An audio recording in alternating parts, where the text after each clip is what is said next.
that we have now repetitively had challenges in how we apply the PDO, and I think for an architect it might be an architect's dream because it allows a tremendous amount of flexibility for an architect to sort of stretch their wings and do new things, and certainly Dale Naegle was an architect who could do that and did that.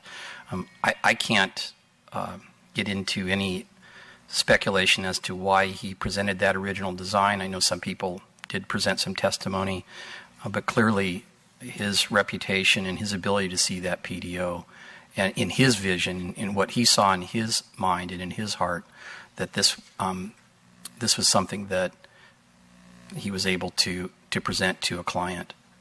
I'll just leave it at that because I think there's a lot of room for all the architects in the room to present projects as they see would fit the PDO.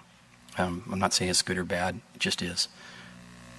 If you have a comment, I actually will enter. You can, if you want to make a quick comment to that.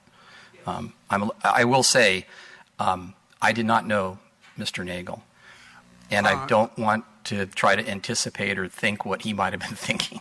Dale Naegle was a very good friend of mine, and Dale Naegle wanted desperately to design the Whitney project because it was adjacent his home, and he desperately wanted to preserve the open space 10 feet between residential units on both sides. And I asked him, I said, Dale, why did you design this? He said, I was given orders to develop a building of a certain size with a certain amount of area.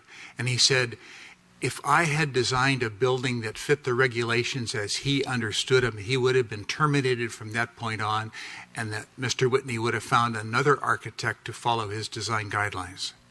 So Naegle said he never expected for a moment that this building would be approved on the sideline. He knew that as going through the community review and the planning process that adjustments would be made to the building and it would have been downsized, and that's why he wanted to stay on board. But he was eliminated from the project. He never intended this as a real solution. It was never submitted for a review. It was something to keep him on board, hopefully get it in front of the community and let the community start working away at it and get it down to an acceptable building. And that's I appreciate your comments, and I'll be honest, they trouble me.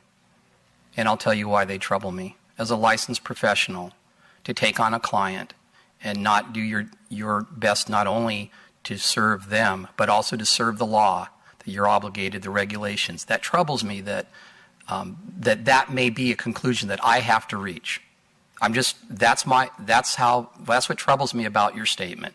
And I hope you appreciate that. I understand that, but we're all very much aware that there's a process involved here. And I cannot tell you the number of times when I have been told, I won't hire you because you're telling me that what is allowed, I want something bigger than that. I appreciate that, and I would imagine some architects would say, don't hire me then.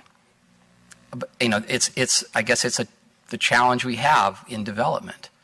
And because that's your business, I understand that. But I hope you appreciate how that could be taken in a variety of manners, and it adds more confusion to this discussion today. Thank you.